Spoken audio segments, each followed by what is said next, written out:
Dobro večer, dragi prijatelji. Ako uopšte ovo može da bude dobro večer, kao što ni jutro nije bilo dobro, ni dan nije bio dobar, a plašim se da i u narednim danima neće moći da kažemo dobar dan. Jer baš na početak božićnog posta, kada naravno svima želimo srećan početak božićnog posta i neka bude na zdravlje i spasenje to što ćete se pričestiti, KFOR je krenuo jednu monstruoznu akciju prema srpskom narodu danas na Jagnjenici. Preko 100 Srba je povređeno. Došlo je do zaista velike bitke. Plašimo se da i noćas može doći do žestoke eskalacije sukoba.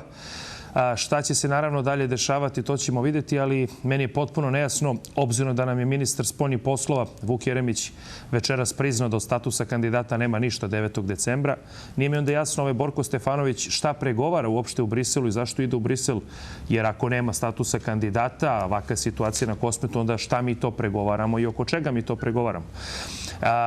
Naravno, dok se sve to dešava na Kosmetu, dok naš narod trpi udarce, trpi suzavac, trpi metke i tako dalje, mi u Skupštini Srbije o tome uopšte ne raspravljamo i o tome ne razgovaramo, to jest ne mi, nego poslanici vladajuće većine. Oni samo razmišljaju o tome kada bi mogli da to eventualno odlože te izbore, pa nam kažu da ćemo za krsnu slavu većine ovog naroda 6. maja za Đurđev dan, jel tako, ići na izbore. Šta da vam kažem? Situacija krajnje dramatična. Mi ćemo naravno večeras imati i uključenje naše drage koleginice Zlate Radovanović direktno iz Kosovske Mitrovice. A moji večerašnji gosti neko čiji su aktivisti dole, znači na barikadama sa narodom i izuzetno dobro poznaje situaciju na Kosmetu. Predvodnik je jedne, aj možemo slobodno kažemo, mlade, sjajne organizacije koja se zove Srpski narodni pokret 1389. Moj večerašnji gost je Miša Vacić. Pomaže Bog, dobro večer, dobrodošli. Bog ti pomogao, bolje vas našao. Ajde da krenemo od ovoga. Informacije imaš iz prve ruke. Šta se, Mišo, dole dešava? Evo, pred emisiju kontaktirao si aktiviste vašeg pokreta koji su dole i šta kažu? Upravo tako. Pripadnici Srpskog narodnog pokreta 1389 već 4 mjeseca se nalaze na straži na barikadama severnog Kosova i Metohije. Preko našeg štaba koji smo osnovali početkom barikada, pripadnici svih gradova Srbije odlaze na svoja dežurstva na sever Kosova i Metohije i učestvuju direktno u odbrani barikada, bilo da je reč o Dudinom kršu, Rudaru, Jagnjenici, barikadama na bilo kom prostoru te 4 opštine. Konkretno ovog dana izvršeno je više različitih napada.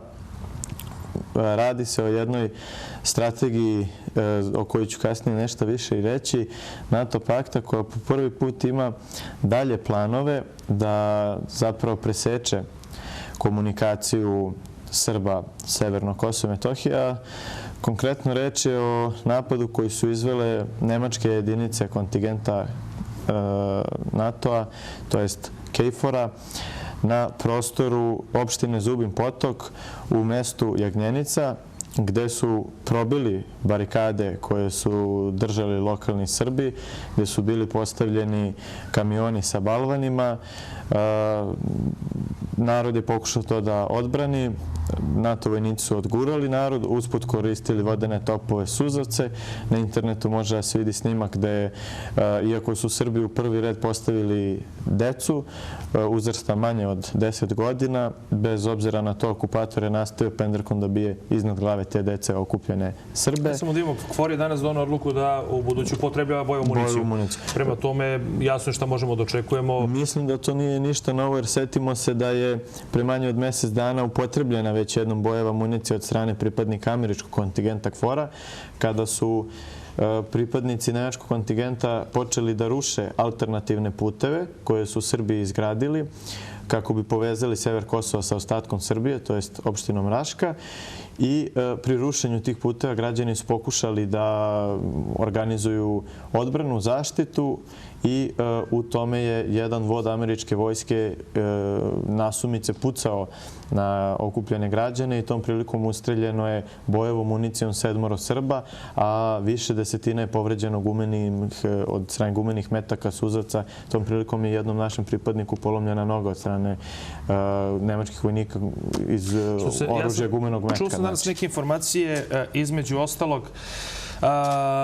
da je došlo do toga, odnosno da su čak i 2 lekara, jel tako, nastradala, da je čak i medicinski tehničar također teže povređen. Nisam znao da su i lekari ti koji su na meti takvog fora. Također vratio bi se na taj događaj sa Jarinja kada je isto meta bila lekarska ekipa, vozilo Crvenog krsta, to je ambulantno vozilo koje je prevozilo ranjene Srbe je bilo pod paljbom bojeve municije američkih vojnika. Tako da od zapadnih okupatora sve možemo očekivati najgore. Pa ako su nas bombardovali osiromašenim uranijumom pre 11 godina, također možemo očekivati da i sada pucaju bojevom municijom po golorukom narodu. Šta može da se očekuje noćas? Pošto vidimo čak i ministar Bogdanović se plaši ove noći da može doći do eskalacije sukoba. Predstavnici Srba sa severa Kosmeta, predsjednici opština kažu da ne mogu više da kontrolišu narod i bes u narodu. Može li doći do nekih ozbiljnih sukoba večeras? Ne bih rekao da je reč bes u narodu, već zapravo potreba za istinom, pravdom i odbranom slobode. Vrši se jedna vrlo zlonamerna zamena teza. NATO kaže u svom zvaničnom obraćanju, svi njihovi oficiri, da oni svojim akcijama žele da ostvare slobodu kretanja.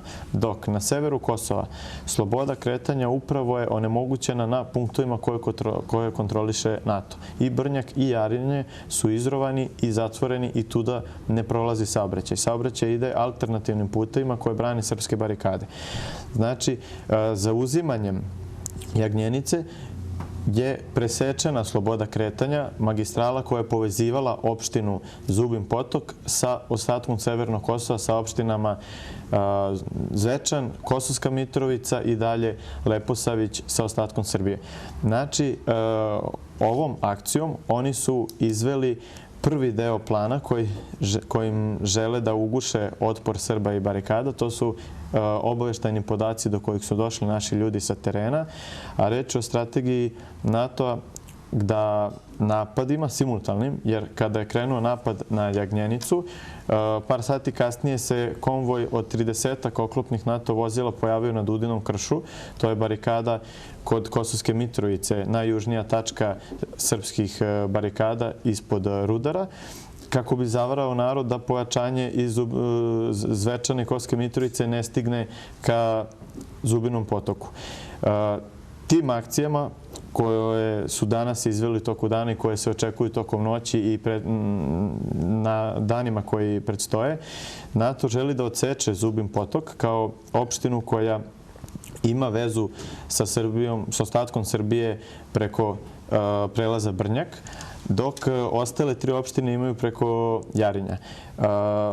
Uzimanjem kote Jagnjenica prekinuta je magistrala kao ostatku Severnog Kosova. Znači, sada kada zatvore i Brnjak, alternativne puteve na Brnjaku, oni su ugušili saobraćaj i stizanje namirnica, robe, ljudi u Zubin potok, pa tako ne mogu da stignu pojačanja.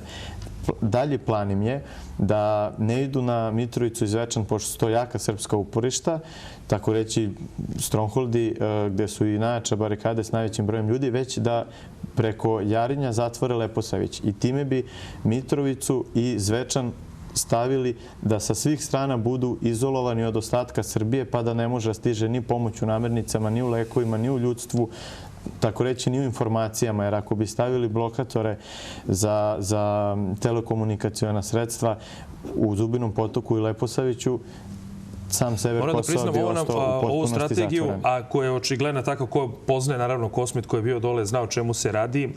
Ovo nismo mogli da čujemo nigde. Naši mediji to vrlo šturo izveštavaju, čak mogu slovno da kažem veoma na neki način pokvareno. Stalno se potencira kako su ranjena 2 vojnika KFOR-a. To što je 100 ljudi povređeno Srba, to ne možete nigde da čujete, to nema veze.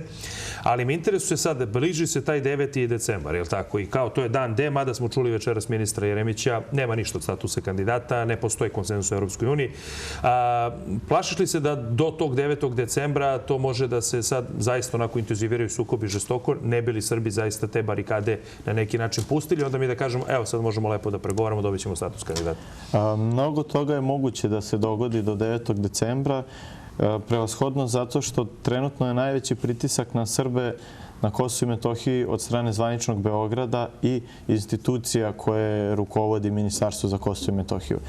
Tako da sama laž o tome da zvanični Beograd na terenu pokušava da zaštiti državni interes i ustavni poredak Republike Srbije pada u vodu time što je očigledno njima bitnija kandidatura za Evropsku uniju nego opstanak srpskog naroda na severu Kosova i Metohije. I to je jasno svim građanima Srbije na Kosovu i Metohiji i peticijom kojom su se preko 50.000 građana opredelilo za rusko državljanstvo. Najviše se govori o tome kakva su njihova osjećanja prema politici Beograda. Svakako sa punim podržavanjem i naši aktivisti su učestvovali u sprovođenju te peticije. I oni zatražili rusko državljanstvo? Jesu, mi smo isto potpisnici ljudi koji su u okviru našeg štaba na Kosovu i Metohiji i naši pripadnici sa područja Kosova i Metohije, ali svakako što se tiče Srpskog narodnog pokreta 1389, peticija ima našu punu podršku. Očekujemo da će državni organi Rusije odreagovati na pravi način i da će biti jedan pozitivan presedan u tom pogledu, jer kako ruska država brani svoje građane u Južnoj Osetiji, to je potrebno da i Srbija, ako već Srbija nije u stanju, onda Rusija brani i interese slobode i međunarodnog prava i na Severnom Kosovu. Mi naravno pozivamo gledalce da se uključe u program, imaju broj telefona na malim ekranima. Pokušat ćemo naravno da uključimo i Zlatu Radovanović vrlo brzo. Samo da imamo, da, mislim da već nju imamo na vezi.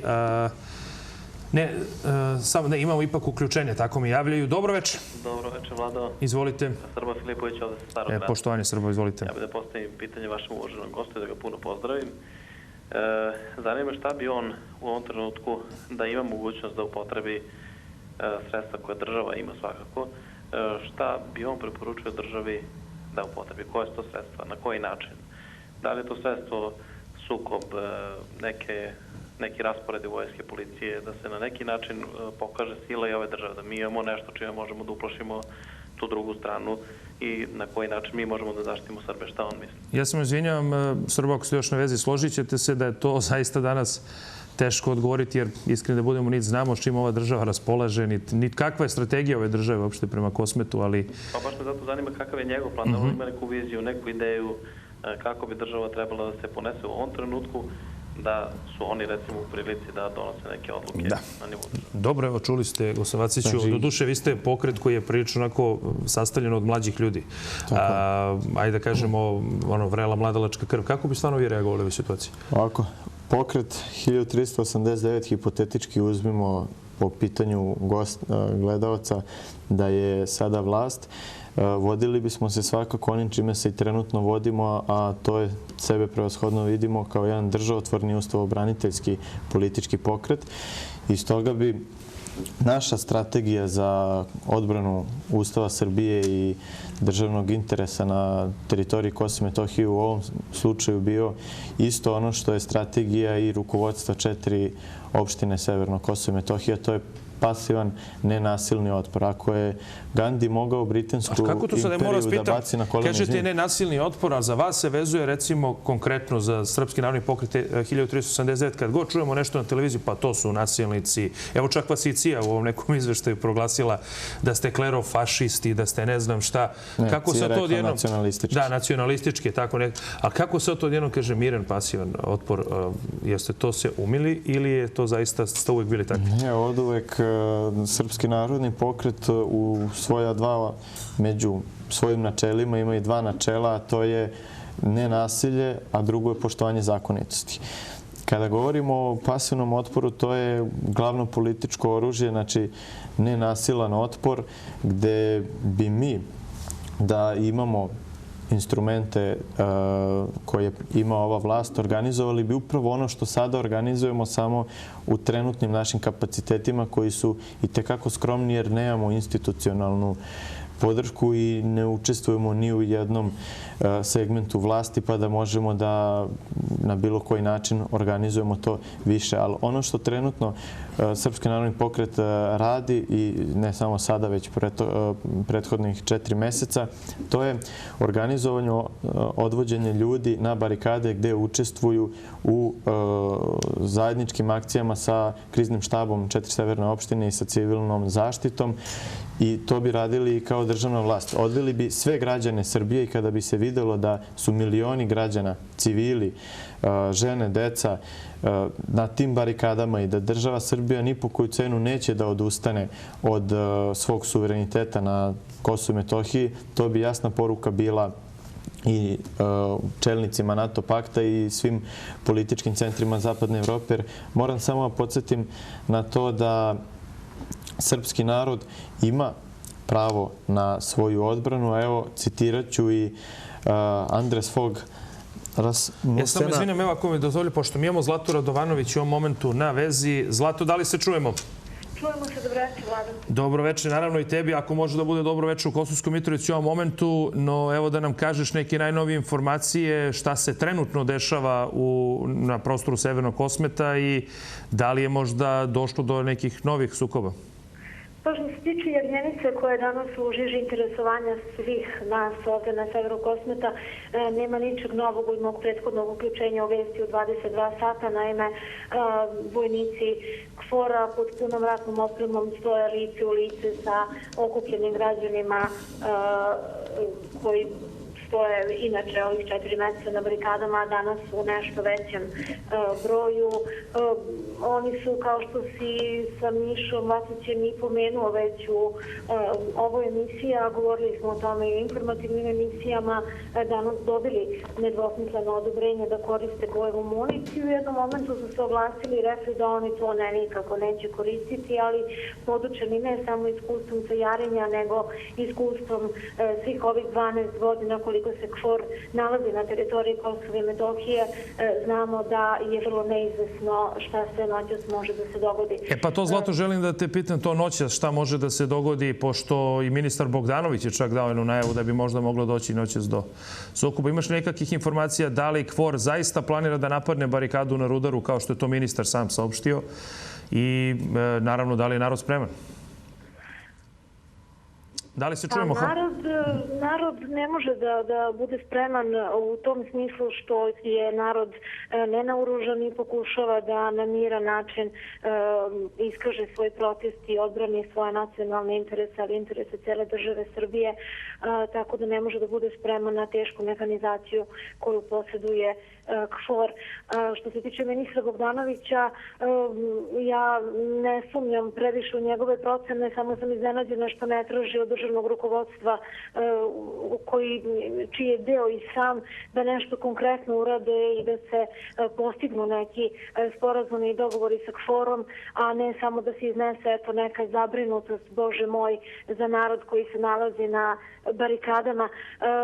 Procenu neku ozbiljnu ne mogu da dam. Ovde su, kao i u prethodna 4 meseca, sve opcije u igri i sata u sat menjaju se odluke. Niko od nas nije očekivao da će na Jarinju da se dogodi incident o kome se već pričali u emisiji, da će biti toliko povređenih bojevom municijom, pa se dogodio.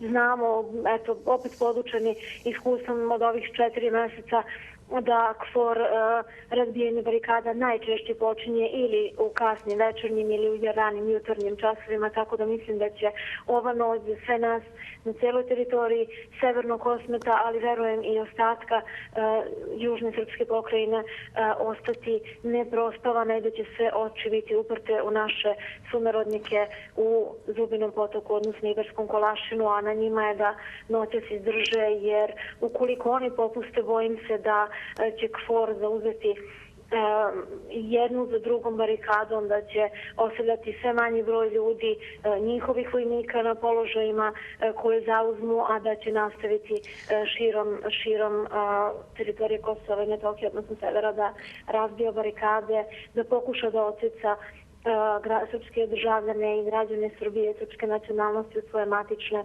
Evo ovako, države Republike Srbije. Zlato, naravno, hvala ti na ovom uključenju i na ovako iscrpnom izveštaju. Ono što smo danas također mogli da vidimo možda po prvi put, davno nismo imali priliku da vidimo takvu situaciju, što je, nažalost, smo imali zapravo priliku to da vidimo, a to je da su predstavnici naroda na Kosmetu, odnosno, evo recimo gospodin Krstimir Pantić kao predsjednik opštine Kosovska Mitrovica, i on je bio danas povređen tamo, koliko smo videli sliku, drži se za oko. Prvi put vidimo neko ko je političar zapravo da je uz narod i da je zajedno sa narodom na barikadama.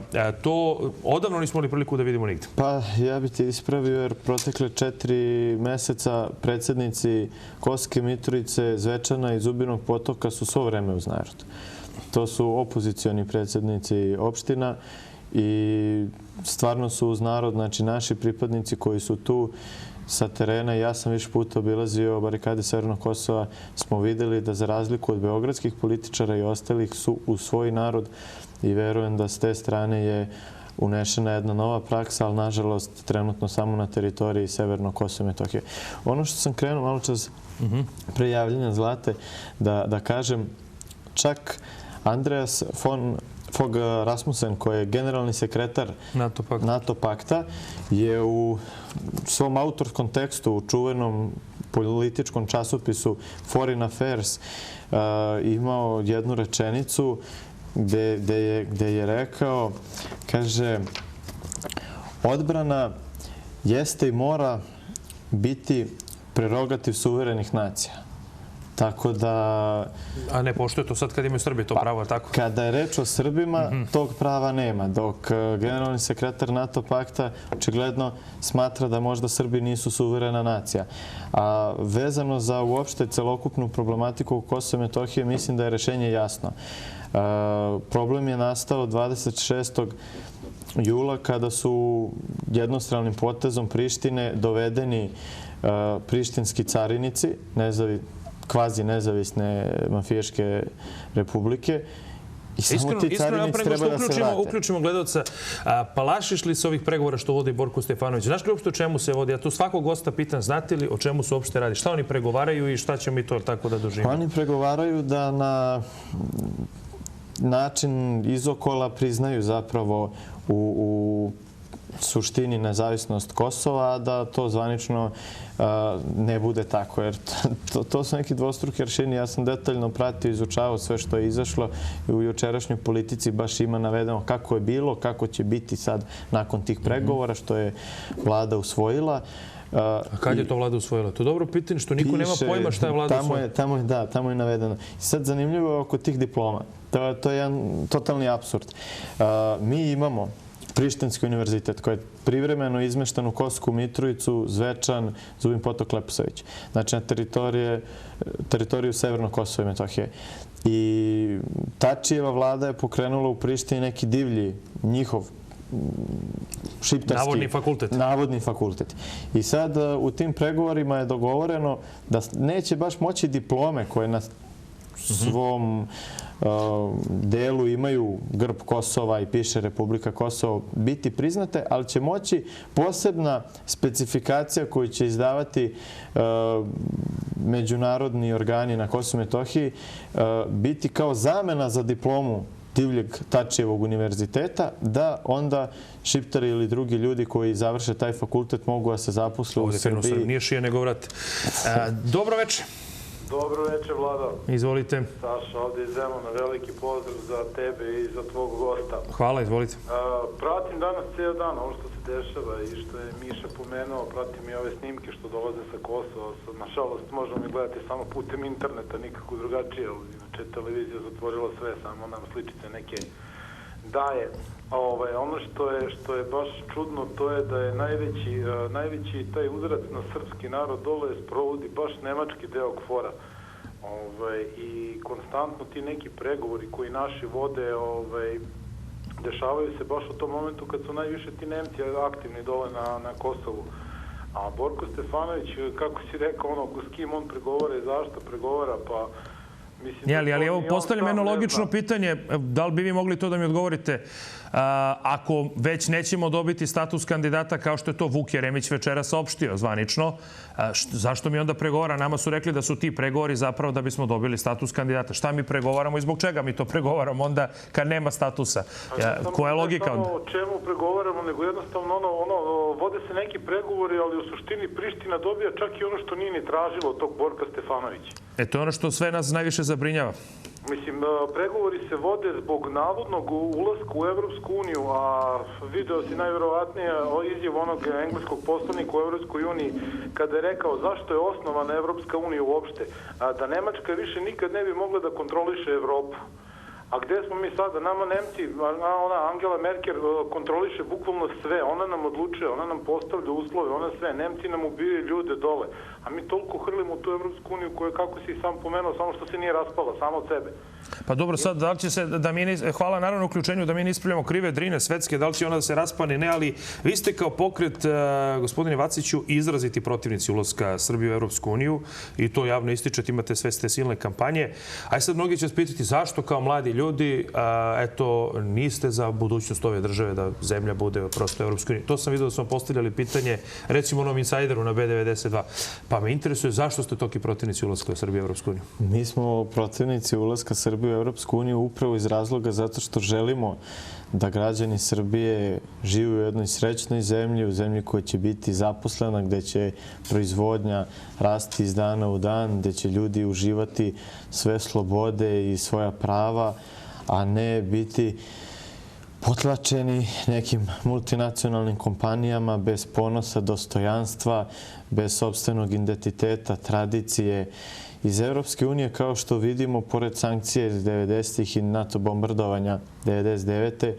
vidimo samo neprijateljske aktove protiv naše zemlje, priznavanje nezavisnosti, lažne nezavisnosti Kosova, pritisak za secesiju Vojvodine, znači taj statut, nametanje nekakvog lažnog tereta za krivicu u Srebrenici, da se dogodio nekakav opet lažan genocid. Vi lično ste živjeli dugo u Evropskoj uniji, živjeli ste u Nemačkoj. Prosto bili ste tamo i odlučili ste se da se vratite i kao što meni se ono ne sviđa. Zašto? Pa zato što je sušta suprotnost od onoga... Mnogi bi rekli kao pošto nisi ostao tamo, Milina, ipak je to zapad, može da zaradiš, ovdje ipak je, patimo se svi činjenice. Ja verujem da mi možemo da zaradimo i u Srbiji i da Srbija, svakako današnja, nije slika i prilika za život nijednog normalnog čoveka. Ali pogledajmo, u ovoj zemlji je uvijek moglo da se živi od sopstvenog rada, da se normalno zaradi dok nije došla Evropa. Znači, moglo da se živi pre Drugog svjetskog rata, posle Drugog svjetskog rata. Moglo da se živi čak i 90-ih pod tim sankcijama, neka siva ekonomija je bilo pa da se ljudi snalaze. Od kako je državna politika uzela za svoj pravac da Evropa nema alternativu, mi nemamo više ni ekonomiju, ni privredu, ni proizvodnju. Ljudi nikada ranije nisu teže živeli, nikada manje nije postojalo novca u ovoj zemlji, a zemlja 10 godina već hrli u Evropu. A kakvo je stanje kad se stigne u Evropu možemo vidjeti na ulicama Atine, Pariza, Londona, Rima, Madrida. Da, sve su veće proteste, činjenica. Scene koje mi danas imamo na prostoru Severnog Kosova, koja je okupirana teritorija, tamo je u glavnim gradovima. Znači, da li je potrebno da Beograd gori kao što gori Atina ili Rim, da bi ljudi shvatili da u Evropskoj uniji od radnika prave roba, od celokupnog sistema koji je napravljen da služi građanima, zapravo imaju jednu nadnacionalnu birokratsku... Kako je ekonomija naša da ovde opstane kada ipak mi dosta zavisimo od Evropske unije jer smo kapital sav njima dali, njihove banke drže naše pare, našu privredu, što je notorna istina. I sad šta mi tu da radimo? Šta da radimo? Da se okrenemo usi u svoje kljuse i svojim prijateljima. Znači, naspram Evropske unije, Srbija za mogućnost ima ceo svet. Pa jeste, oni kažu ovako, mi ti držimo pare, ne možeš, dužan si nama, ima da slušaš šta ti kažemo. I kako onda? U potpunosti lako. Njima se zadužio Boris Tadić, Mlađan Dinkić, oni neka... Đilas, sve ovo, naravno. Tako da s te strane, hapšenjem njih i uopšte ispravljanjem određenih štetnih koraka koje je ova vlast činila proteklih 10 godina, Srbija može da se oslobodi. Videli smo u vestima da Čekajte hapšenja njih, ali oni boga mi vas su pohapsili, vas i vaše pripadnike, jedno 70 puta, vi imate neka silna suđenja za sve i svašta. Ne računam da će ih 1389 sada uhapsiti, ali svaka buduća vlast mora da uhapsi ljude koji su se debelo ogrešili o zakon. Vezano i za to, i na primjer za Kosovo i Metohiju, vrlo je zanimljiv 9. decembar. Ne samo zbog dana kandidature Evropske unije, već 9. decembar je 31. oktobra 2003. od strane Generalne skupštine Ujedinjenih nacija rezolucijom 58/4 proglašen za internacionalni dan borbe protiv korupcije. Tako da osnovna stvar prvo mora biti izlazak na kraj sa korupcijom u centru političke moći Srbije, to jest u Beogradu i svim institucijama, a time može da se zada jasan udarac i borbi za Kosovo i Metohiju naspram okupatora, jer svi koji lobiraju u tim okupatorskim vojskama, da li to je EULEX ili KFOR, su zapravo korumpirani od strane šiptarskog lobija. Nekom da poželimo dobro večer. Halo, da li se čujemo? Dobro večer. Dobro večer. Izvolite. Miroslav kod telefona. Poštovanje, Miroslave. Pozdravljam vašeg gosta i lično vas Vladu. I hteo bih da postavim pitanje lično vašem gostu. Dobro. S obzirom na dešavanja na Kosovu, šta se dešava u ovo zadnje vreme i na današnjoj situaciji koja je zagutala, da kažemo, znači da se ubrza neki proces tiče Kosova, da se zatvori nešto, ono što Borko Stefanović je, da kažemo, obećao i što treba da se, znači, od strane njega da se odradi. Da li postoji ta neka inicijativa da će se danas sutra to Kosovo indirektno da se prizna ili direktno, da se abolira na neki način ili da se stvara neki pritisak preko političkih satelita naše Srbije za otvaranje zelene transverzale dole preko Sandžaka, Zukorlića i ostalih? Dobro, evo, hvala na pitanju. Vrlo zanimljivo pitanje. Boga mi, to bi zahtevalo jednu geostratešku ovako sad analizu i geopolitičku, ali postoji ta priča da i tako nešto tako je u izgledu. Pa svakako, mudžahedini su bili borci OVK. Trenutno kažu da je najveći centar u Južnoj Mitrovici i vehabija i mudžahedina, tako da Osama bin Laden je obilazio teroriste OVK, dobijali su od njih i novac i oružje. S druge strane, zapadne sile su isto sarađivale i s jednima i s drugima. Mislim, najzanimljivije je kad se pogleda Rambo film, ona epizoda iz Afganistana i u starim tim prevodima kada Rambo pita ko ste vi mudžahedini, a onda neka devojka mu kaže to su borci za slobodu. Pa da, otprilike. Tako da, kada odgovara Americi, ona će sarađivati protiv slovenskih naroda i sa islamskim teroristima, da li je to OVK, da li je to Al-Qaida. Kada odgovara Americi da teroriše svoje građane i pravi totalitaristički sistem, ona će svoje građane plašiti tim islamom i terorizmom. Vi se ovako borite kao pokret za vraćanje nacionalnog dostojanstva, za, ajde da kažemo, na neki način vraćanje časti ovom narodu. Međutim, mi smo radili jednu anketu među našim građanima. Znači, prvo ćemo tu anketu među našim građanima, kasnije ćemo pustiti anketu među poslanicima. Prvo anketu među našim građanima. Da li znaju himnu Bože pravde? Pa vidimo šta narod kaže. Kažeš bilo koji djel.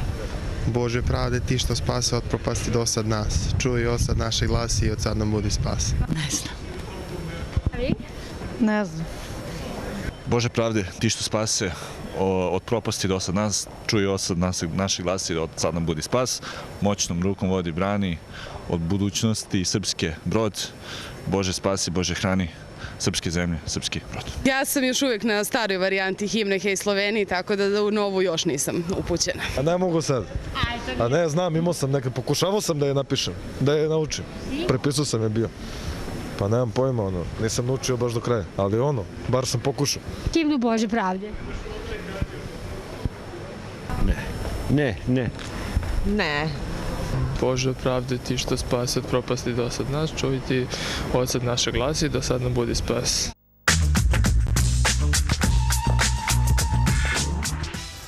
Da, čuli ste, to je među građanima. Retko ko zna da otpeva i ako neko zna da otpeva, zna prvu strofu. Je li to poražavajuće za jedan narod da sopstvenu himnu mnogi nemaju pojma da otpevaju, neki znaju jedva jednu strofu? I gde smo to onda došli kao narod? Svakako vrlo poražavajuće, ali nimalo me ne čudi, jer kome se ustupa medijski prostor na vodećim državnim televizijama sa nacionalnom frekvencijom i ovo kako je narod odreagovao je dobro. Pogotovo ako se uzme u obzir da nijedan državni organ nije pokušao da afirmiše simbole države kao što je zastava, grb, himna na pravi način kao što je to zastupljeno u svim drugim državama sveta. Evo, navešću samo primjer. Znači, centar te Europske unije je Nemačka. Ta Merkelova je najmoćnija žena. Kada je sad bilo svetsko prvenstvo u fudbalu u Nemačkoj, nije bilo prozora na svakoj zgradi i svakoj kući koji nije imao nemačku zastavu. U Srbiji, kada se istakne srpska zastava, u napreci fašista, neonacista. Neki su vaši aktivisti hapšeni zbog toga. Hapšeni su zbog toga. Primjer je poznat da mnogim navijačkim grupama kada igraju sa fudbalskim timom iz Novog Pazara ne sme da se unese sudskim rešenjem zastava Republike Srbije na tribinu. Tako da, ali šta reći o situaciji u zemlji gde, evo, na primjer, sutra u Narodnoj biblioteci Srbije se obeležava 50 godina od arheografskog odeljenja i bit će predstavljeni 33 ćirilična spisa iz zbirke manastira Dečana koji datiraju iz 13. veka. Faktički su stariji od samog manastira. Ajde iskreno da budem. Kako ste pitali našu, recimo, omladinu, da li znaju šta su uopšte Dečani? Kako bi vam se... Omladina još i zna, ali vrlo je zanimljivo što sam pročitao u državnom jednom listu juče, da kada su monasi manastira Studenica otišli u opštinu da reše neki administrativni posao, tamošnji službenik opštine im je zatražio osnivački akt. Pa eto. Verovatno Stefan Nemanja nije baš išao dobro s papirologijom kada srpski manastiri koji su na listi UNESCO nemaju... Nije imao možda carina Kosova pečat, da. Prosto nevjerovatno kakav je kulturni nivo i uopšte opšteg informisanja i obrazovanja među službenim funkcionerima. Pa šta onda da očekujemo od naroda kome se forsiraju dvorovi, parade, neke velika braća i ostali... I slično. Evo da čujemo šta kaže narod. Dobro večer. Halo, da li se čujemo? Dobro večer. Dobro večer. Izvolite. Ja bih nešto da pitam Mišu. Izvolite. Ja sam Milica. Dobro, drago mi. Ja sam Milica. Miša pretpostavlja ko sam ja. Tamarina mama. Htela sam da ga pitam da li on stvarno veruje da ako bi taj narod na Kosovu dobio rusko državljanstvo, da li bi stvarno ta Moskva bila u stanju da zaštiti taj narod ili je to samo tako, eto, da se ovaj narod još malo zavara. A drugo pitanje je da li on uopšte ima strah kad ide dole, kako se on osjeća, zar ne vidi koliko ga svi tu prate i progone i ima i suđenja i sve to ostalo, možda bi trebalo da bude malo oprezniji. A to je jedno jako dobro pitanje. Nameravao sam, evo ja lično to da ga pitam. Zaista, ako je neko progonjen, to ste vi, recimo da kažemo Otačanstveni pokret Obraz, dve organizacije koje su žestoko progonjene, vas i prate, snimaju, nema šta ne radi, ide, stalno vas hapse, suđenje, tako dalje. Ima ovdje još neke organizacije, boga mi koliko mi se čini, ali oni su, vidim sad, afirmisane od strane vlasti. Pa ajde da malo i o tome popričamo. O čemu se sve ovdje radi? Tako je, evo iskoristio bih da odgovorim gledatelju na pitanja. Strahu mesta nema, tako da ako hoćemo nešto promenimo, ne možemo se bojati.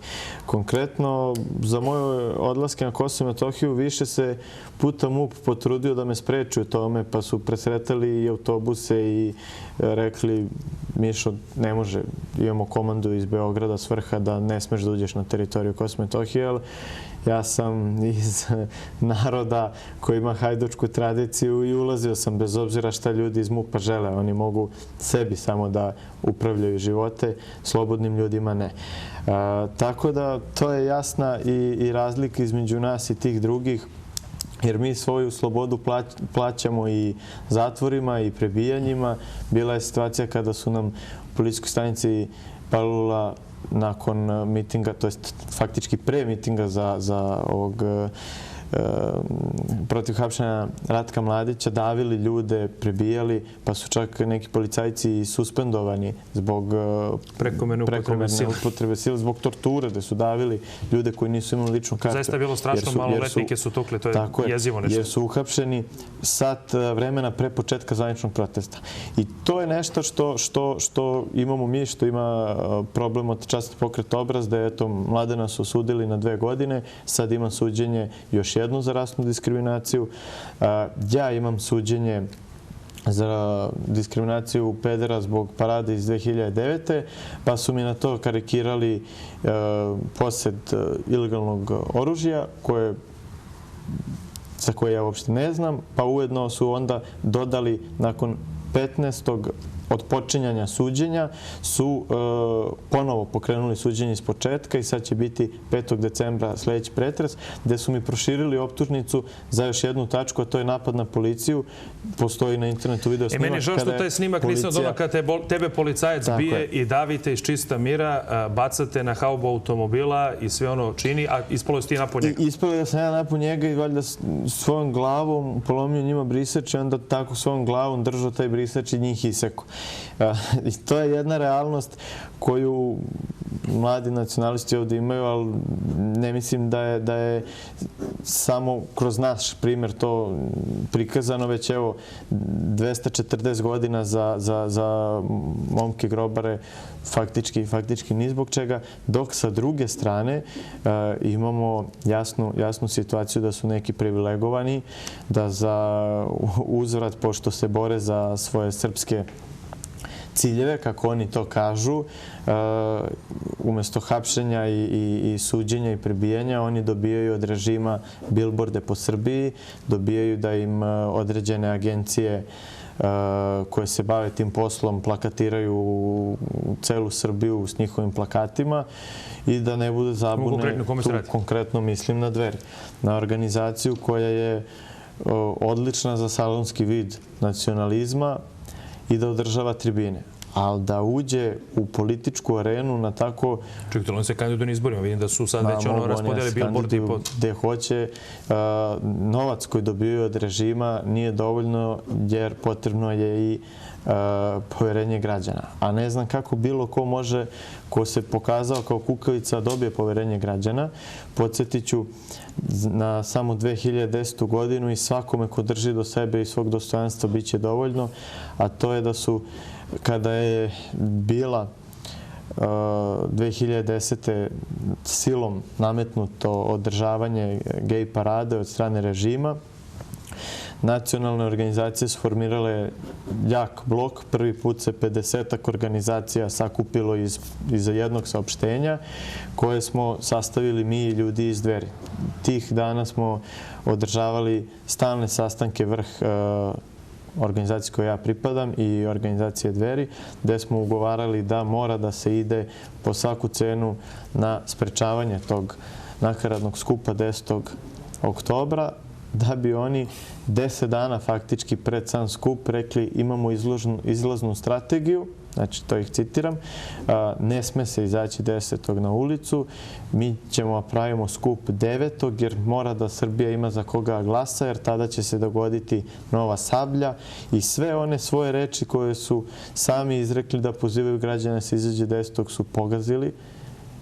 I sada žele sebe da ponude. Ja moram tu da primetim među svim tim organizacijama, pa i vašom i tako dalje, vi ste svi bili pred Ustavnim sudom da se zabranite. I vi, pa samo jedna nije. I Ota Častini pokret. Bili su i Dveri, ali odjedno sad više njih ne spominju negdje. Nisu nikada. Dveri nikada nisu bile, jer one su uvijek bile od neko kontrolisane. To je prvo bio DSS, pa jedno vreme je bio SPS, pa je sada Đilasova tajna policija, tako da s te strane oni samo menjaju gospodare. I najzanimljivije je da se vidi ko su zapravo oni. Ja se sad pita neko iz DSS-a koji im je ranije davao sve što su oni imali, šta sad misli o njima.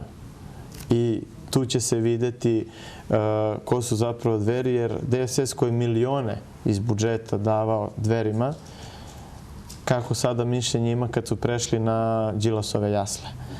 Tako da, s te strane, nema potrebe da... Ali sad mi ovim novinskim izveštajima, vi obraz se spominjete, vi ste zlikovci, fašisti, manijaci najgore vrste, ali nema ih više nikada. Bilbordi po celoj Srbiji, a jasno je koliko košta kampanja, da bi bilo koja opcija izašla relevantno na republičke izbore, potrebno je više miliona evra za političke resurse, za materijal, da vaša poruka dođe do svakog glasača, da vi budete zastupljeni u medijima, da vas građani primete. Bez obzira koliko vam program bio dobar, bez osnovnih sirovina za politički marketing vi ne možete to da radite.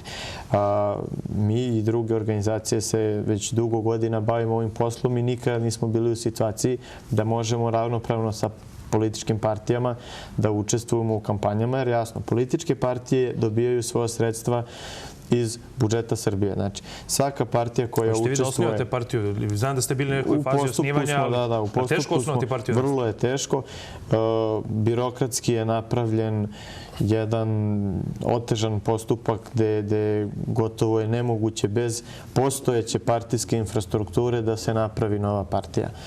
Boga je mnogo, koliko ne beše broj potpisa vam treba sada? 10.000, ali ne znam koliko su građani upućeni. Svaki potpis mora da bude overan od strane službenog overivača, suda ili opštine. Mora da bude u zvaničnim prostorijama, znači potpis ne mogu da se skupljaju na ulici. Svaki potpis mora da bude plaćen, određena administrativna taksa.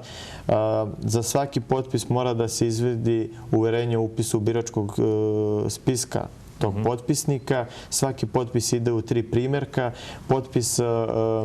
Podaci potpisnika se popunjavaju u elektronskoj formi na formularu koje izdaje ministarstvo, pa se na licu mesta štampa, znači potreban je i kompjuter i štampač i prostorije, i onda ištampani podaci se svojeručno potpisuju, pa istovetan potpis ide u knjigu opštinara. Što moram da priznam da zaista je potrebna velika organizacija i ogromne svote novca. Nisam siguran da to tek tako može neko da učini, a da nema neku pomoć, ajde da kažemo, neke stranke malo jače.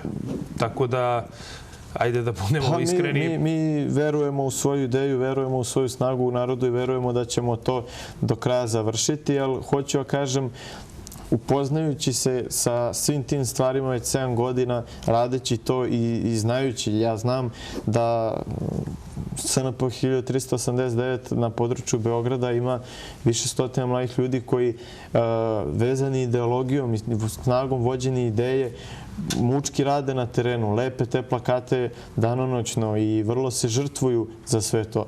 Dok Dveri to nemaju. Mi kad smo poslali čak 2 ljudi kao insajder da se prijave u Beogradski odbor Dveri, tamo im je rečeno ne, mi ne pravimo članstvo, ali možete za dnevnicu lepite plakate. Pa to je nešto što može da ima LDP, jer dobija pare sa zapada. To je nešto što može da ima DS, jer ima svoje tajkune, mislim, za funkcionere i može da ima faktički neka organizovanija stranka. Partija koja dobija pare od države. Jer reći ću, građani verujem da ovo ne znaju, svaka partija koja ima i jednog narodnog poslanika u Skupštini Republike Srbije dobija iz budžeta svakog meseca 1 milion dinara. Plus plata poslanika. Znači, ove male partije, vojvođanskih Hrvata, šiptarska ona partija iz Preševa. Evo, slavili su danas dan zastave. Upravo, bez problema. Znači, i onda se govori o nekoj ksenofobiji i nepoštovanju ljudskih prava u Srbiji. Znači, partija sa jednim narodnim poslanikom u Skupštini Srbije od države Srbije dobija 1 milion dinara mesečno. Tako da, parlamentarne partije mogu to da rade, ali meni je lično ponižavajuće ako bi neko plakat SNP 1389 lepio za pare. To je nešto preko čega mi ne bi mogli da pređemo, a eto određenim takozvanim nacionalnim opcijama ne da nije sramota, već im je jedino sredstvo rada. Imamo nekog na vezi. Dobro večer. Izvolite, u programu ste. Dobro večer. Pa evo, zovem i gledam vašu emisiju, pozdrav vama i vašem gostu. Zovem sa juga Srbije. Mi smo u Leskovcu ovdje jako zabrinuti za situaciju na Kosovu, jer smo mnogo blizu do Baltane, do Prištine, tako. Sela okolo Leskovca su tako reki prazna, nema žitelja, nema ko, nemamo vojsku, nema milicije koja da brani. Pa mi ovim, da postavim samo jedno pitanje vašem gostu. Samo izvolite. Da li on sme i da li hoće da pozove kompletnu Srbiju, sve Srbe, da u svim gradovima počnu demonstracije protiv ove vlasti i da se krene na Kosovo? Ljudi, ovo ničemu ne vodi. Tadiću i ostali, ja ne znam s kim oni razgovaraju, koga oni podržavaju, šta oni pregovaraju, šta donose. Priznali su pesate, priznali su diplome, priznali sve. Dobro pitanje. Jasno građanima da priznaju... Evo ovako, sve su priznali, drage gospodine, sve su uradili, sve su isporučili u Hag i na kraju neće dobiti status kandidata. Ali evo, Mišo, čuli ste. Čuo sam i mogu da kažem da je to malo suviše pritisnut mukom, idealistično gledano. Nemoguće je da ja da pozovem kod tebe, Đuko, u emisiji. Znači, mi smo toliko medijski blokirani da mi možemo do sutra da pozivamo sve građane. Ne pamtim ste neku televizijsku emisiju, bili ste kod mene na radiju, ali ja mislim prvi televizijski nastup negdje da me neko omogućio da negdje nešto kažete. Pa bio sam u ćirilici i bio sam tako nešto, ali uglavnom kao Babaroga, pošto dovedu i ne znam, anarhiste, pedere ili nekog trećeg, pa ja tu trebam da zastrašujem. Ali ste tu neki Mussolinijev sledbenik, otprilike tako vas predstavljate? Vjerojatno izgledam toliko strašno. Odgovor na pitanje ovog gospodina je: protesti treba iz cele Srbije da ne idu na Kosovo, nego u Beograd. Beograd je koren problema i upravo ono što smo mi ponudili saopštenjem pre neki dan, a to je da smo pozvali i podržali čelnike opštine Severnog Kosova da se odcepe od Srbije. I od Tačijevog Kosova i od Tadićeve Srbije. Da sever Kosova bude slobodna srpska oblast. Da to bude neka SAO Severno Kosovo ili Srpska republika Kosovo i Metohija. Jer tamo su se Srbi uz pomoć barikada organizovali i oslobodili uticaja Beograda, oslobodili svih štetnih koraka koje Tadićeva Srbija čini. Tamo je stvarno srpski nacionalizam u punom svom zamahu i punom duhu i građani uz sve probleme koje imaju, nestanak struje, nestanak vode, slobodu kretanja, strah, pretnje, imaju veću nacionalnu slobodu nego mi u Srbiji. U ostatku Srbije, pošto Kosovo je neodvojivi deo Srbije, ali u ostatku Srbije trenutno je najslobodnija srpska teritorija Severno Kosovo i Metohija. Pravo da kažem da slobodno se najviše osjećate tamo bez obzira što su ovakve... I upravo, na primjer... Što su ovakve dešavanja. Ali realno, zaista, ako čovjek ima duha u sebi, najslobodnije se tamo osjeća. I to je činjenica. Napomenuti, znači, što su ljudi rekli, rešenje oko tih pregovora, ne znam čemu ima pregovara, stvar je jasna. Treba se maknu carinici šiptarski sa Brnjka i Jarinja koji su administrativni prelazi između srpske opštine Leposavić i srpske opštine Raška, s druge strane između srpske opštine Zubin Potok i srpske opštine Novi Pazar. Tako da unutar Srbije, kao što nema između Mladenovca i Obrenovca šiptarski carinik, nema potrebe da postoji šiptarski carinik ni ovde. Ali da vidimo našu političku elitu. Pitali smo i poslanike da li oni znaju da otpevaju pa makar jednu strofu. Moram priznam da su znali da otpevaju naravno našu himnu Bože pravde, ali evo da čujemo kako je to izgledalo. I da li možete da nam kažete jedan deo, barem jedan mali deo himna? Pa znam, pošto sam, možda ne celu, znao sam onu staru celu pre nego što je promenjena. Bože pravde, ti što spasi od propasti, dosle nas, čuj Otca naše glasi i Otca nam budi spas. Moćnom rukom vodi budućnosti srpski rod, Bože spasi, Bože hrani, moliti se srpski rod. I tako dalje, i tako dalje. Hvala. Svojevremeno i srpski kralj, pa je kasnije izbrisan. Bože pravde, ti što spase od propasti svih nas, čuj odsad naše glase i odsad nam budi spas. Bože pravde, ti što spase od propasti do sad nas, čuj odsad naše glas i odsad nam budi spas. Znam ja, sad ste me zatek, zbog čega je to pitanje važno? Znači, Bože pravde, ti što spase od propasti do sad nas, čuj odsad naše glase i odsad nam budi spas. Bože pravde. Ja znam himnu i pevam je stalno i pevao sam je kao dete i na svim protestnim mitinzima, skupovima od 90. pevali smo Bože pravde. Samo mi smeta onaj deo što su izbacili. Mi smo ipak rekli čuvaj kralja, a ne taj deo je izbačen iz naše himne i meni kao čoveku jako puno smeta, jer nekako nije trebala se dira izvorna himna, bez obzira što smo mi tad bili Kraljevina Srbija, odnosno Jugoslavija, i taj deo nije smeo se izbaciti, a to je originalna verzija srpske himne koja treba da se i dalje... Možemo mali deo? Pa, nemajte sad da vam pevam himnu. Da, evo, videli ste tako naši poslanici. Neko je, mislim, otpevali su svi prvu strofu, manje više. Gospodin Vlahović se malo zbunio kod one druge. Nije ni važno. U svakom slučaju, pitanje je da li bi već, pa možda i mi ovdje u studiju svi, ali da li bi onu treću, četvrtu strofu znali, pretpostavljam da bi, ali ajde vidimo, zaista, kad i naroda, Boga mi vidimo i pomalo i političari nam se muče da otpevaju himnu, ima li ova država ikakvu budućnost onda?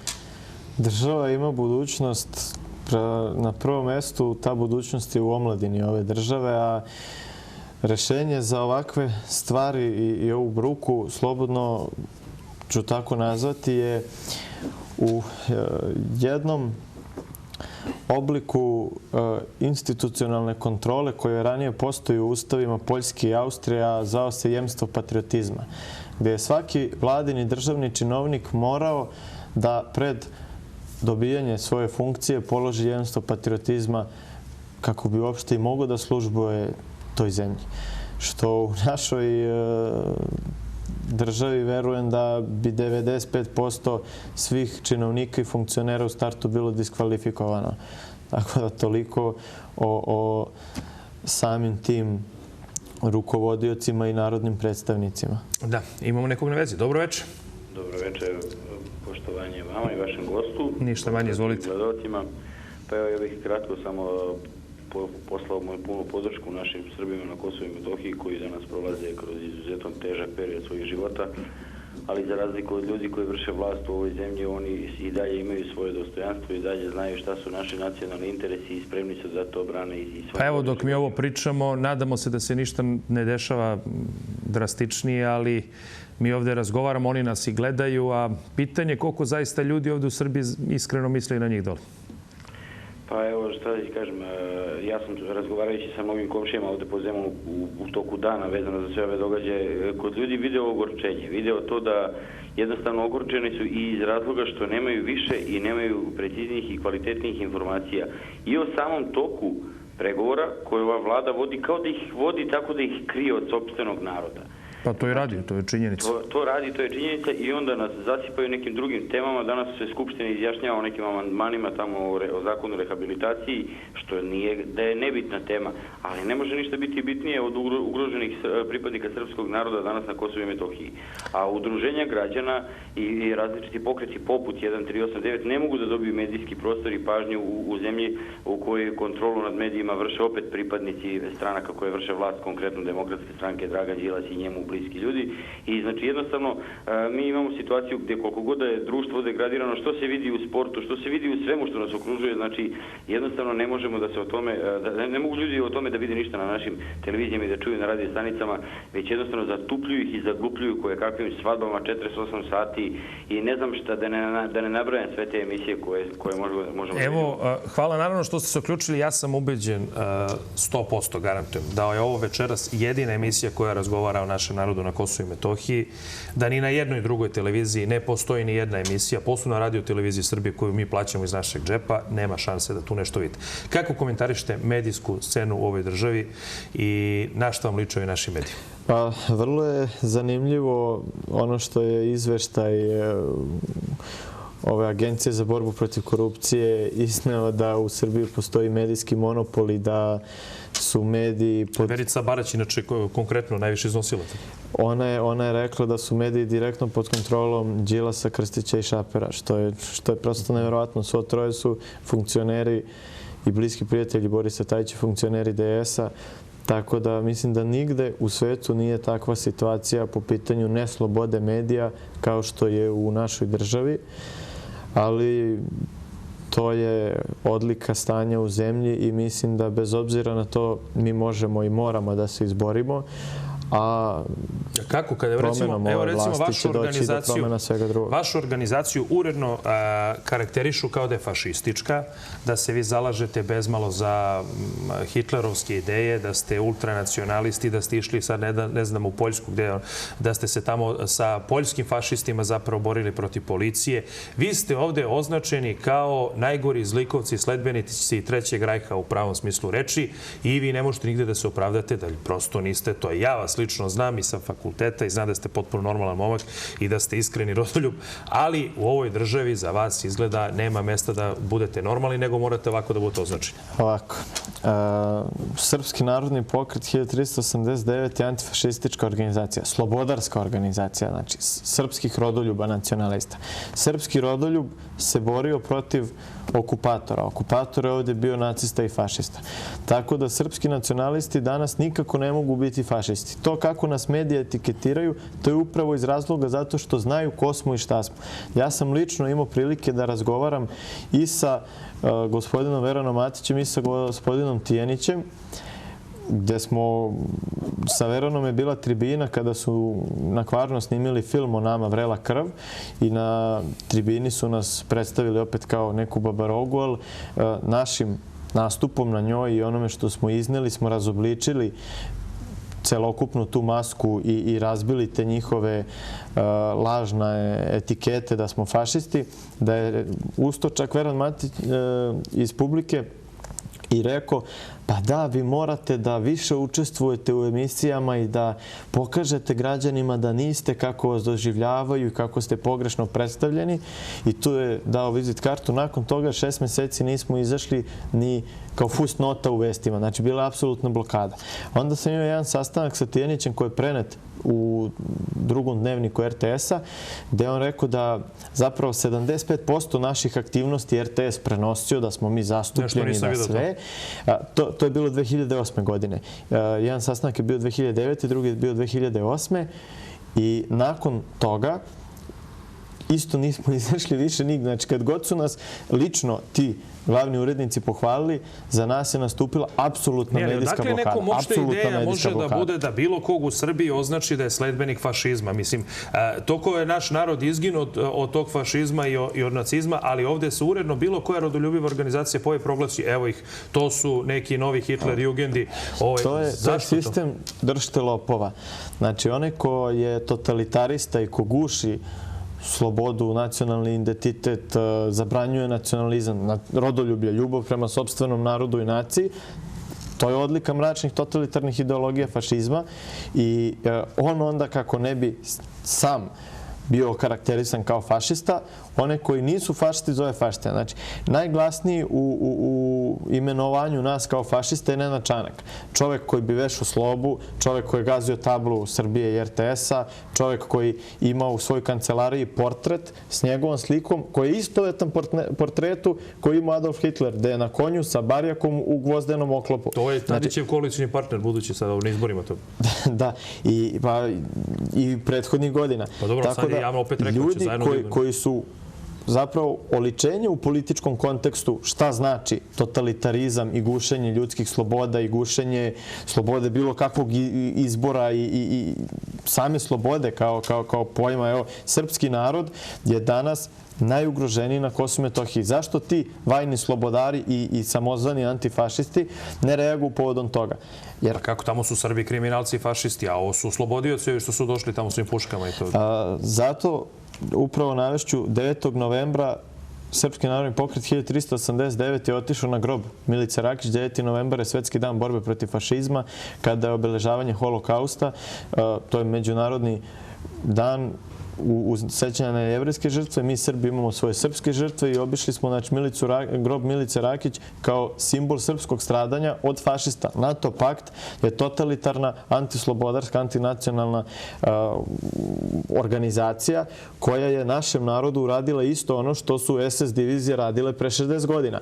I sad, tog dana smo mi otišli i za Poljsku. Bili smo ujutru na Batajničkom groblju, tokom dana smo otišli za Poljsku, gdje smo otišli da budemo prisutni 11. novembra na ulicama Varšave kada se obeležava Poljski dan nezavisnosti, njihov dan državnosti, kada je 1918.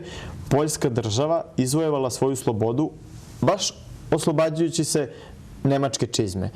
I pazi apsurda, 66 godina nakon što su iz Varšave proterani nacistički vojnici, Nemci su došli kao Antifa da brane Poljacima da održe svoj marš nezavisnosti. A u medijima nemačkim, znači Ringer, Blitz, Nin, 24 sata, u nemačkim medijima u Srbiji, smo mi etiketirani kao srpski nacisti koji idu kod poljskih nacista da marširaju na nacističkom maršu nezavisnosti, a koje žele da spreče nemački antifašisti. Znači, to je tako jedno izvrgavanje istine, tako jedno ruglo.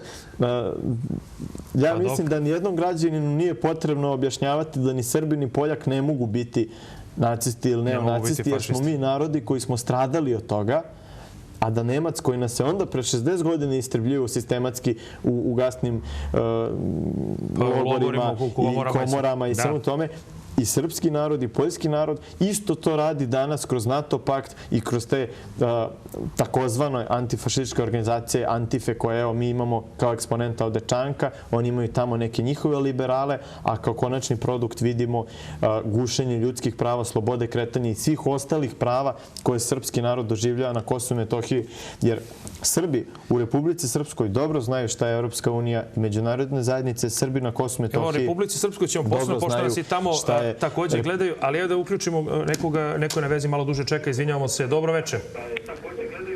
Halo, da li se čujemo? Dobro večer, čujemo se. Samo molim vas da utišate televizor zato što se čujemo duplo. Evo, moment jedan. Sad moram malo da sačekamo. Izvolite. Prvo ću pozdraviti Vlado vas i vašeg gosta. Hvala. I reći ću vam da vi dobro znate da je Tadić u Nemačkoj izjavio i nemačke novine su to objavile, za razliku od naših, da Srbija neće biti smetnja kosovskoj samostalnosti. Dakle, javno su objavile nemačke novine. I ja tvrdim da sve ovo što se dešava to naše nisu, nemačke možda jesu, naše nisu to objavile. Nemačke, mislim na nemačke. Mislim ove Đilasove, to nisu sigurno objavile. Ne, Đilao kakva to. Znači, u Nemačkoj je to objavljeno. Drugo, kako se zove izvršilac radova, mali koga Boris tamo šalje. Borko Stefanović. On je danas izjavio da nema potrebe da se prekidaju. U momentu me podsjetio na Elvisa Prislja, u momentu pa mi je palo da me izvinja se čoveku, ali... Srbi s Kosova, njega i Bogdanovića zovu Lolek i Bolek. Lolek i Bolek, tako. Pa da. Čovek je danas lavno izjavio da nema nikakve potrebe da se pregovori prekidaju. Dakle, dogovor Beograda i Prištine ili Beograda i NATO-a je da se krene u rušenje barikade i stavljanje A pa to je pre neki dan potvrdio ovaj zamjenik komandanta KFOR-a. Zaista čovjek rekao da je Beograd dao saglasnost da dođe do akcije. Dao saglasnost, to sam upravo htjela da vam kažem. Što je neverovatno. Ne, to je tačno tako i sad će oni ići do kraja da stave tu carine i da naprave ono što su već odavno dogovorili. Imate li pitanje? Sa našim vlastima. Imam pitanje. Kažite. Pitanje je za advokat Petronijević je sa 30 advokata napisao tužbe, da li ih je napisao i predao još ne znam, ali piše neke tužbe protiv ovog malog Borka Stefanovića, izvršioca radova. Ja sad pitam ovako, Vladimire, a pitam i vašeg gosta. Da li je moguće da te tužbe krenu da se pišu za sve njih, jer oni rade i protivustavno, ne rade ni po ustavu, ne rade ni ono što treba da brane po ustavu teritoriju svoje države, brane svoj narod. Dakle, počeo od Borisa Tadića. Da li mi možemo, kao grupe, ja recimo imamo kod sebe bezbroj ljudi koji su vrlo zainteresovani, da mi angažujemo gospodina Petronijevića i da krenemo sa tužbama za sve njih. Evo ovako, pošto da budemo precizni, to još uvek nije tužba, naravno hvala vam na uključenju, nego se radi o krivičnim prijavama koje Srbi sa severa Kosmeta, posebno predstavnici ove 4 opštine, su podneli protiv Borka Stefanovića, a to će zastupati čitav tim advokatski koji inače Goran Petronijević predvodi, koliko znam tu je gospodin Svetozar Vuječić, čini mi se i tako dalje. Radi se o krivičnim prijavama, to možete da podnesete. Verujem da, recimo, vi, gospodine Vaciću, možda s vašim pokretom ćete također neku od tih krivičnih prijava onako da podnesete za sve ovo što se događa. Pa mi lično nećemo, ne jer se ne slažemo. Podržavamo podnošenje tih prijava, nego nema ništa dok se ne smeni vlast u Beogradu. Vlast u Beogradu kontroliše kompletno pravosuđe. Tako da... Kako vama izgledaju ti, recimo, procesi? Vi imate često malo pa ste na sudu, pa u zatvoru, pa tako vas negdje prebiju, pa jedno 15 dana vam daju, pa izađete. Kako izgledaju ti procesi? Je to zaista onako kao neki kafkijanski broj nameste vam ili kako to izgleda? Još gore. To ni Kafka nije mogao da osmisli u opisu svojih dela kada je njih stvarao. Tako da, s te strane, to je nešto što se do sad nije videlo. Ja mislim čak ni onim procesima koji su se održavali 45. 46. koji su bili montirani nakon dolaska Narodno-oslobodilačke vojske na vlast. Pa, eto, navešću primjer, već 2 godine traje inicijativa za zabranu organizacije, nemaju ni jedan jedini dokaz. Prošli predsjednik Ustavnog suda, ona gospođa Bosna Nedić, je rekla da nakon 1,5 godina ni policija ni tužilaštvo nisu jedan jedini dokaz. Ali dalje su o tome priča u medijima. Priča se. Suđenje protiv mene, kao što sam naveo, traje također 2 godine. Optužnica je podignuta septembra 2009. Sada je 2011. Boga mi, onako fino. Suđenje je opet tek startovalo sa 3 krivična dela. Znači jedno je novo dodato. Nema nikakvih dokaza, nikakvih argumenata. Svedoci. Ali mi imamo jednu situaciju da, recimo, ova jedna televizija vas odmah u startu osudi, B92. Oni prvi dobiju, na primjer, optužnicu i tako dalje, pre nego što i sudije to dobiju, odnosno pre nego što i vi dobijete na kraju krajeva kao stranka, pa to pročitaju u medijima i onda ste vi već tamo osuđeni. Jer pratite vi to? Kako, recimo, kad saznate na toj televiziji da protiv vas postoji postupak, kako se onda osjećate? A ni vi niste dobili optužnicu? Ja sam prestao pre jedno 6 meseci da dajem izjave za B92 i uopšte mi kao pokret nemamo više nikakvu saradnju sa njima jer oni su toliko zlonamerni bili u odnosu prema nama da nakon izveštaja, to jest u izveštaju sa jednog mog suđenja, oni su komentarisali, eto, nisu naravno rekli da se nisu pojavili svedoci, nego su rekli opet je odloženo suđenje Miši Vaciću, on je potparol SNP 1389 koji je čuven po odbrani Kosova i Metohije, lojalnosti haškim optuženicima i antisemitizmu. Što je notorna glupost. Prve 2 stvari su svakako jasne, tačne i njime se ponosimo. 3. stvar je glupost. Mi smo napisali demanti. Onda je Veran Matić izašao i rekao ovo nekakve grupacije prete slobodi medija, tražim zaštitu od države. Odmah se sjatila grupa Ambasadora ga podrži. Mi smo rekli, čekaj, to je bezobrazluk. Mi tražimo ono što vam je po zakonu zagarantovano. Tužili smo ih, pokrenuli smo spor. Naravno, ne događa se ništa. I onda smo organizovali protest ispred B92 sa jednim jedinim zahtevom. Da se u vestima objavi demanti da mi nismo antisemitska organizacija. I da se ne bavimo uopšte time. Čak suprotno, mi smo organizacija srpskih nacionalista, a Srbi nikada nisu bili kao narod antisemitski. I za uzvrat, legalno prijavljen protest je na licu mesta zabranjen. Brutalno je uhapšeno 25 naših pripadnika. Od toga je 4 završilo u zatvoru. Osudio ih je na zatvor isti sudija koji je i mene osudio na zatvor 30 dana, Goran Milutinović. 4 devojke je osudio na novčane kazne od 21.000 dinara i demokratija na delu.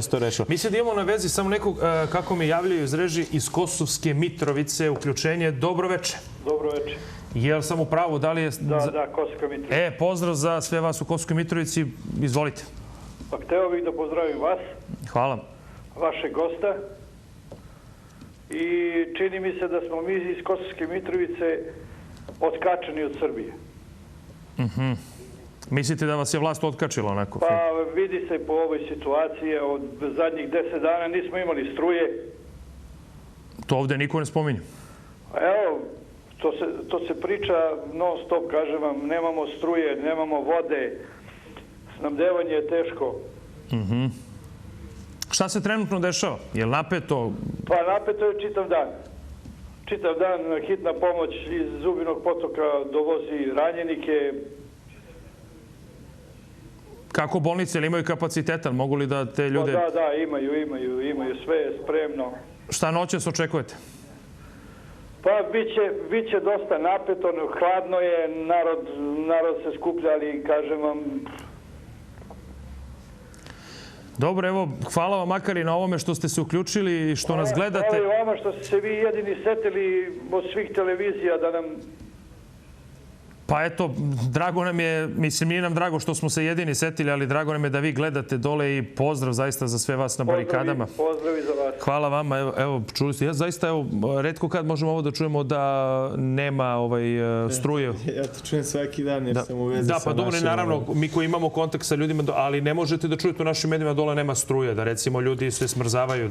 Oko naših medija i odnosa sa situacijom na Kosovu i Metohiji, evo lično ću reći, kada sam bio zadnji put na Kosovu i Metohiji u obilasku barikada, sedim u kafani na barikadima Rudare, ručam supu i gledam vesti RTS-a i na dnevniku kažu barikade su sklonjene, a saobraćaj ide normalizovan. Sve super. Ja pogledam kroz prozor kafane i vidim da barikada stoji.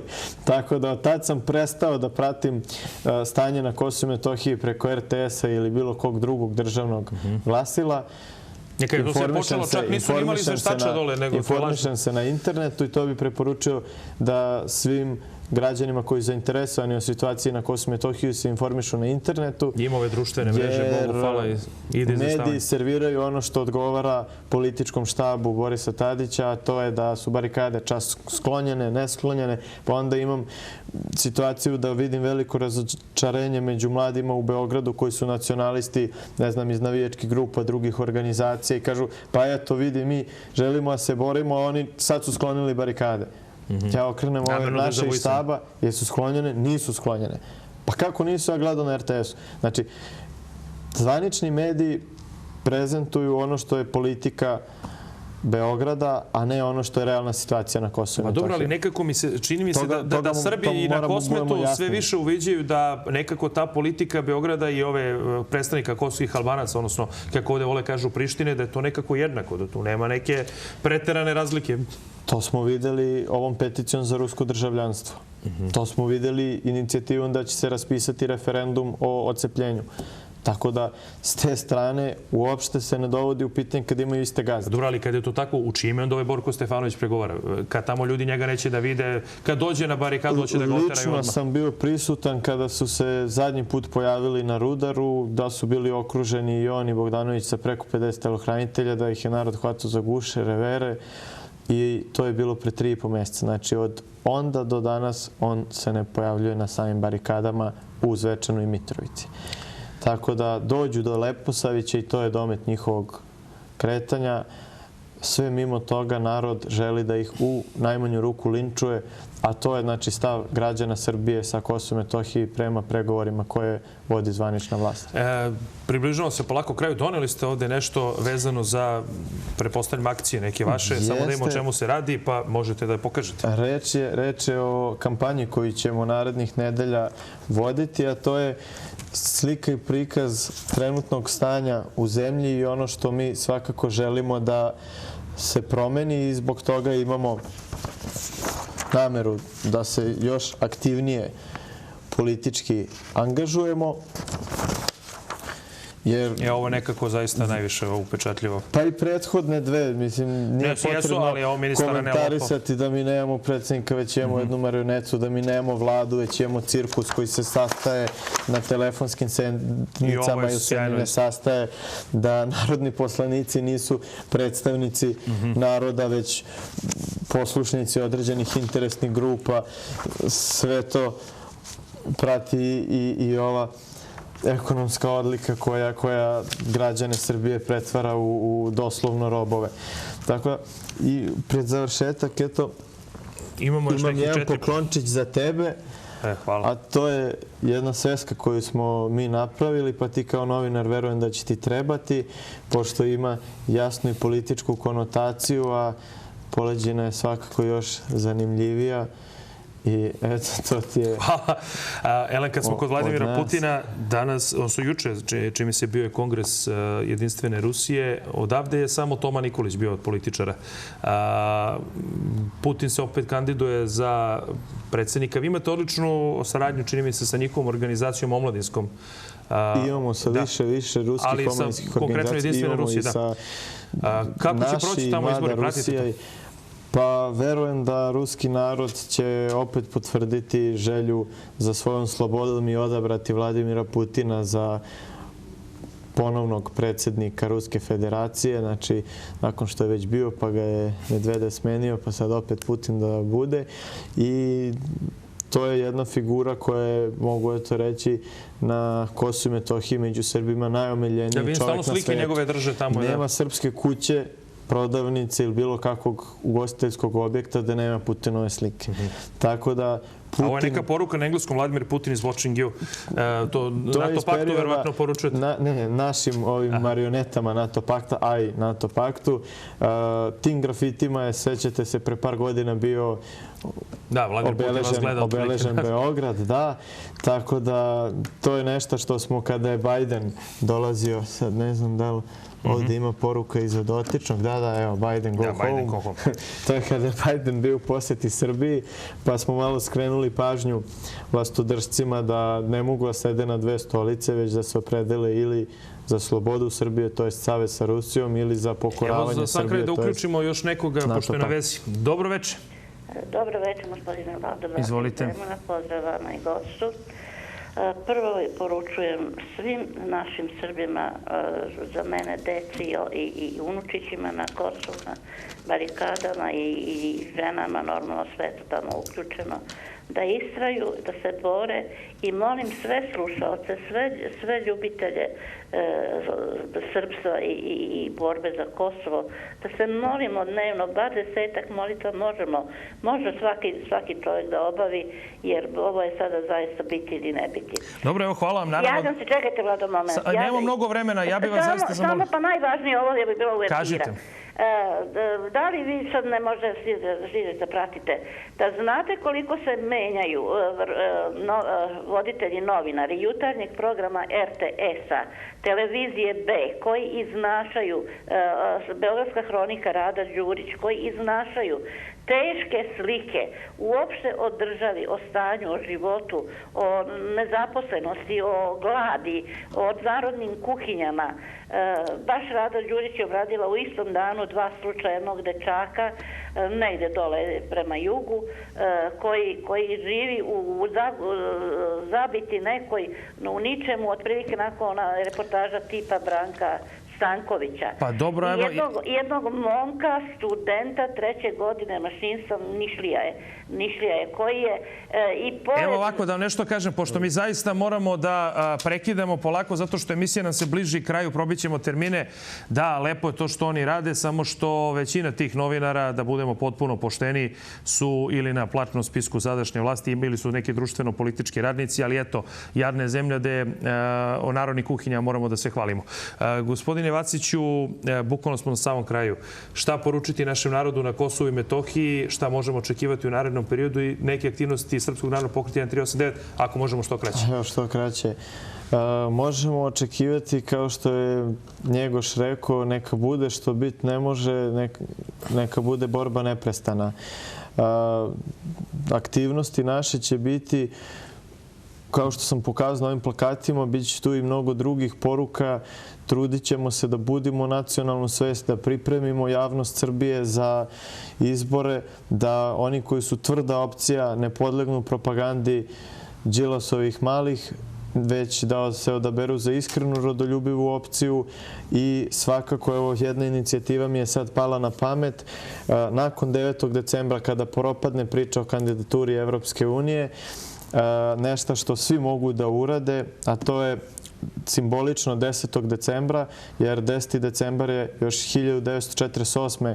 proglašeno od strane Ujedinjenih nacija univerzalnom deklaracijom o ljudskim pravima za Svetski dan ljudskih prava, da se svi pojedinci organizuju samostalno, jer ne može grupno, MUP bi to sprečio, da odu na barikade Severnog Kosova i Metohije i na dan 10. decembra Svetskog dana ljudskih prava Srbije i svih gradova Srbije budu sa svojim sunarodnicima, braćom na tim barikadama i tako da svako da mali doprinos sebe u borbi za očuvanje Srbije, jer dok je Srbija na severu Kosova i Metohije prisutna kroz barikade, toliko će i celo Kosovo biti prisutno u Srbiji.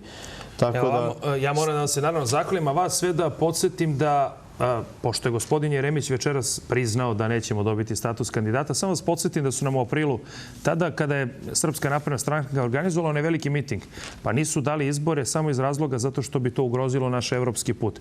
Pošto toga evropskog puta sada nema, odnosno to je sada sanak pusti, šta da vam kažem, vi dobro razmislite kakvi nas vode i kako su nas vodili. A posebno veliki pozdrav za sve vas na barikadama i posebno veliki pozdrav za sve majke na Kosovu i Metohiji koje eto večeras možda na barikadu prate njihovog sina.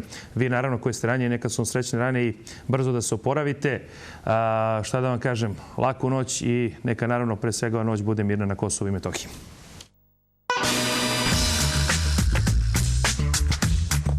Audio Jungle.